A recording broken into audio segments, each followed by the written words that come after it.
Okay Vijay మీ అభిప్రాయం ఏంటి? సమాధానం లేదన్నా. విజయ్ మీ అభిప్రాయం ఏంటి? ఒక నిమిషం శేఖర్ టైం వేస్ట్ చేయకండి. శేఖర్ మీకు ఇస్తాను టైం, వెయిట్ చేయండి. విజయ్ ఉండండి, ఆయన ఏదో వీడియో చూపిస్తున్నారు శాంతిప్రసాద్ గారు. ఏంటండి అది? వాయిస్ రావట్లేదు, వాయిస్ రావట్లేదు.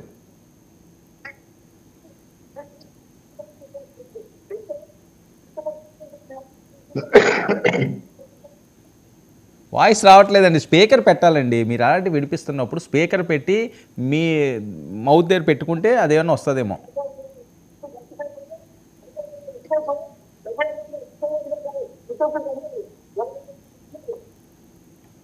చెప్పండి, మీరు చెప్పండి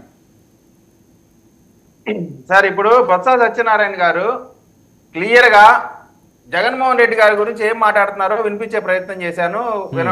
వినపడలేదు. అందరికీ తెలిసిందే, కొత్తగా చెప్పేదేం కాదు. మరి ఎందుకు చెప్పడం? పవన్ కళ్యాణ్ గారు అన్నారని చెప్తా ఉన్నారు కాబట్టి ఇది ఒకసారి గుర్తు చేద్దామనేటువంటి ఆలోచనతో గుర్తు చేశాను. కాబట్టి రాజకీయాల్లో ఎవరు ఎలా మాట్లాడతారు, సిచ్యువేషన్ తగ్గట్టు రాష్ట్రానికి కావాల్సిన మంచి జరగాల్సిన, ఇప్పుడు 5 సంవత్సరాలు జగన్మోహన్ రెడ్డి గారి పరిపాలనలో జరిగినటువంటి దాష్టికాల్ని గత శాసనసభలో ఉమ్మడి రాష్ట్రంలో అసలు తండ్రి మరణానికి కారణం జగన్ రెడ్డి కారణం అని అసెంబ్లీలో చెప్పాడు బొత్స. ఇప్పుడు ఏ రిలయన్స్ వాళ్ళు మా తండ్రిని చంపారని చెప్పారు, అదే రిలయన్స్ వాళ్ళకి ఎంపీ టికెట్ ఇచ్చారు కదా, అదే రిలయన్స్ వాళ్ళకి ఇంటికి తీసుకొచ్చి సన్మానాలు చేసి పక్కన కూర్చోబెట్టారు కదా. కాబట్టి ఇవన్నీ ఏదో ఎదుటోళ్ళ మీద బురదేస్తే మన కింద ఏమో నలుపు లేదు అనుకోవడం పొరపాటు. నేనేం చెప్తా ఉన్నా అంటే, ఇవాళ పవన్ కళ్యాణ్ గారు ఒక మాట్లాడారు, నేను 30 సంవత్సరాలు ముఖ్యమంత్రి అవుతాను. ఓకేనండి, అది అయిపోయింది కదా. మళ్ళీ దాన్ని కాదండి, ముందు మీరు మాట్లాడేశారు, అది కాదు. పోసాని శ్రీరెడ్డి గారిని బెదిరిస్తున్నారా? ఇంకా ఎంత బెదిరిస్తున్నారా? వెనక్కి తిరుగుతారు. శ్రీరెడ్డి మళ్ళీ వాళ్ళ డ్రామా మళ్ళీ చేస్తా ఉన్నారు. ఇది పొలిటికల్ డ్రామా నటిస్తా ఉన్నారు.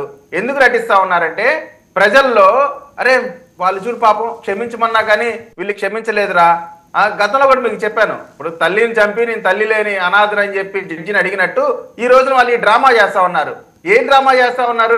నేను పవన్ కళ్యాణ్ గారిని, చంద్రబాబు నాయుడు గారిని, లోకేష్ గారిని అందరినీ శ్రీరెడ్డి క్షమించి అని చెప్పి ఒక డ్రామా, ఒక వేషం వేసింది. అది ఎందుకు? తప్పు చేసిన దానికి ఎట్లాగూ శిక్ష పడాల్సిన అవసరం ఉంటుంది కాబట్టి ఇట్లా డ్రామా చేయటం ద్వారా అయినప్పుడు కూడా నన్ను శిక్షించాలనేటువంటి సింపతి గేమ్ లో భాగంగా ఈ రోజు శ్రీరెడ్డి మాట్లాడింది. ఈ రోజున పోసాని కృష్ణ రాజకీయాలు గుడ్ బై అని చెప్తున్నాడు, కానీ రాజకీయ క్రీడ స్టార్ట్ చేశాడు. మళ్ళీ ప్రజల్లో మళ్ళీ సింపతి పొందాలా, వైఎస్ఆర్సీపీకి శ్రీరెడ్డికి ఇటువంటి పోసాని ఇటువంటి వాళ్ళకి సంబంధం లేదు అని వీళ్ళు ప్రజల్లో నిరూపించుకునే ప్రయత్నం. వైసీపీ వాళ్ళకి చూసారా, శ్రీరెడ్డి వైసీపీకి సంబంధం లేదని చెప్తుంది. మేము ముందు నుంచి చెప్తాము శ్రీరెడ్డికి వైసీపీకి సంబంధం లేదని. ఇప్పుడు ఇది నిరూపితమైందని చెప్పి జనాల్లో ఒక సింపతి గేమ్ కోసం వీళ్ళు డ్రామా చేస్తున్నారు తప్ప వీళ్ళేదో క్షమించాలని చెప్పడం ఇదంతా కూడా డ్రామా. ఖచ్చితంగా వీరు చేసినటువంటి వికృత చేష్టలకి చట్ట ప్రకారం శిక్ష అనుభవించి తీరాల్సిందే.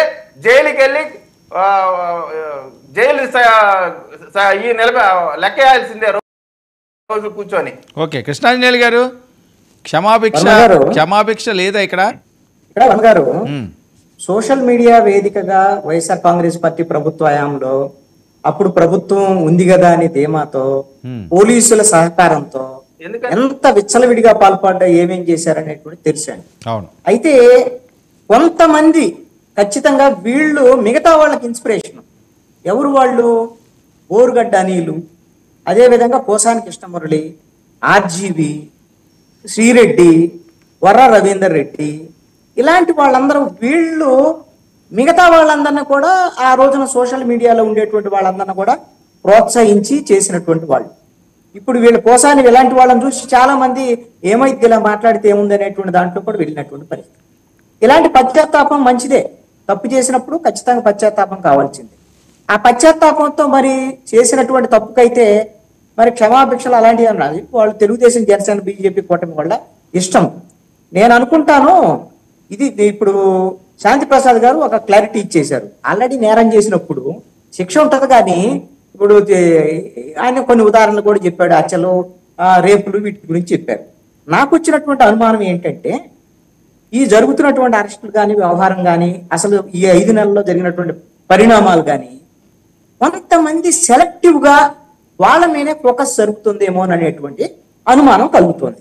ఎందుకు ఈ మాట అంటున్నా అంటే, సోషల్ మీడియాలో కొన్ని అరెస్టులు జరిగాయి. నా ఉద్దేశం అయితే మొట్టమొదటి నుంచి నా వాదన ఏంటంటే గత ప్రభుత్వంలో జరిగిన అన్యాయాలు, అక్రమాలు, అవినీతి, కుంభకోణాలు వాటిని వెలికి తీసేటువంటి పనిని వదిలిపెట్టి ఇవన్నీ కూడా పై పనులు ఏదో సోషల్ మీడియాకి సంబంధించిన పనులు చేస్తున్నారు. ఇది కూడా ఇది ప్రధానమైనటువంటి పని కింద చేస్తున్నారు. అసలు ప్రధానమైనటువంటి పని అది ముందుకు సాగటం లేదు. దాంట్లో తెర వెనకేదో మా వ్యవహారాలు జరుగుతున్నాయి అనేటువంటి దాని మీద తెలుగుదేశంలో వాళ్ళే అంతర్గతంగా విమర్శించుకుంటున్నటువంటి చాలా ఉన్నాయి. పెద్దిరెడ్డితో ఏ విధంగా అయితే రాజీకి వెళ్తున్నారు, ఎందుకు కొడాలి నాని విషయంలో, వల్లభనేని వంశీ విషయంలో ముందుకెళ్ళటం లేదు, అదే విధంగా కాకినాడ రూరల్ ఎమ్మెల్యే అతని మీద ఆ రోజున జనసేనకు సంబంధించినటువంటి వాళ్ళు మాట్లాడినటువంటి మాటలు కుంభకోణాలు, ఆయన రేషన్ కుంభకోణాలు, ద్వారంపూడి చంద్రశేఖర్ రెడ్డి మన ఆయన మీద ఏమైంది, మరి ఆయన ఎక్కడికి వెళ్ళాడు, బీజేపీ దగ్గరికి వెళ్ళాడా, ఏమైంది తెలియదు. బాలినేని లాంటి వాళ్ళు చేసినటువంటి తప్పులు, భూ కుంభకోణాలన్నీ పవన్ కళ్యాణ్ దగ్గరకు వచ్చిన తర్వాత పవిత్రం అయిపోయారు, అది వేరే అంశం. ఇది నేను పోసాని విషయంలో ఈ ఉదాహరణ ఎందుకు తీసుకొచ్చా అంటే, పోసాని విషయంలో కూడా వాళ్ళ కుల పెద్దలు ఏదన్నా పోసానికి సలహా ఇచ్చారేమో, మేము మాట్లాడతాంలే ప్రభుత్వంలో, మందే కదా ప్రభుత్వం, ఇప్పుడు క్షమాపణ చెప్పు, పవన్ కళ్యాణ్ క్షమాపణ చెప్పు, వాళ్ళు మేము చూసుకుంటానే, తెర వెనక ఏమైనా జరిగినాయేమో తెలియదు. శాంతి ప్రసాద్ గారు అయితే జడ్జి లాగా మంచి తీర్పే చెప్పారు, ఎట్లానే ఉంటదని మా ప్రభుత్వం. అలా ఉంటుందా ప్రభుత్వాన్ని గ్యారంటీకి చెప్పడం లేదు, గ్యారంటీగా అలా ఉంటదని చెప్పడం లేదు, గ్యారంటీగా అలా కనపడటం లేదు. ఎందుకు అంటే మన డిబేట్ లోనే చాలా సందర్భాల్లో చూసామండి, వల్లభనేని వంశీ వస్తే అది ఇది కొడాలని కడ్డారి మేము నడిపిస్తాం, ఇలాంటివన్నీ కూడా చాలా మాట్లాడు వాళ్ళు పాపం ఇక్కడే తిరుగుతున్నారు. రోజా గురించి మాట్లాడారు, 105 కుంభకోణాలకు సంబంధించినటువంటి విషయంలో ఇంకా అసలు దర్యాప్తే లేదు అనేటువంటి దాని మీద వాళ్లే మాట్లాడేటువంటి పరిస్థితి. అందుకని చాలా సందర్భాల్లో చాలా మంది అడుగుతున్నారు మమ్మల్ని, అయ్యా మీరు అరెస్ట్ చేయట్లేదు, వాళ్ళని అరెస్ట్ చేయట్లేదు అని మాట్లాడుతున్నారు, అరెస్ట్ చేసిన తర్వాత ఏమో వీళ్ళని ఎలా చేస్తున్నారు అంటారంటే, ఎవరిని అరెస్ట్ చేయాలి, ఎవరిని కాపాడుతున్నారు అనేటువంటి విషయంలో క్లారిటీ కావాలి. ప్రభుత్వం మీకు 164 సీట్లు ఇచ్చింది, మీరు చెప్పినటువంటి వైట్ పేపర్స్ ప్రకారంగా అరెస్టులకు సంబంధించినటువంటి విషయం నేను ఒక డిబేట్ లో కూడా చెప్పాను.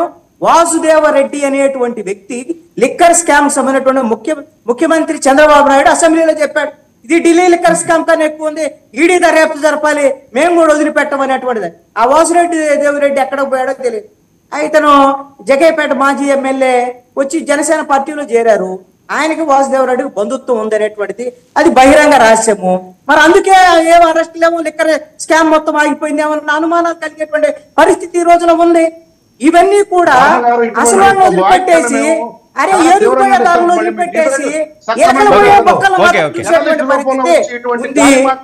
ఈ విధమైనటువంటిది గాలి వార్తలు కాదు, మీరు ఉంటే చెప్పండి, అసలు వార్తలే చెప్పండి. బాలినేని శ్రీనివాసరెడ్డి కుంభకోణాల మీద సిట్టు వేస్తారా వెయ్యరా, సిట్టు వెయ్యాలి అనేటువంటి దాని మీద జనసేన వాళ్ళు, తెలుగుదేశం వాళ్ళు డిమాండ్ చేశారు వైఎస్ఆర్ కాంగ్రెస్ పార్టీ ప్రభుత్వం. మరి ఏంటి, మరి పవన్ కళ్యాణ్ దగ్గరకు వచ్చినప్పుడు పవిత్రం అయిపోయారా? బాలినేని శ్రీనివాసరెడ్డికి సంబంధించిన విషయాన్ని చెప్పండి, సిట్టు వేశారా లేదా అనే దాని మీద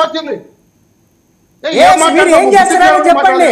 ఇంకోటి కూడా చెప్తాను, ఒక వర్మ గారు మీకు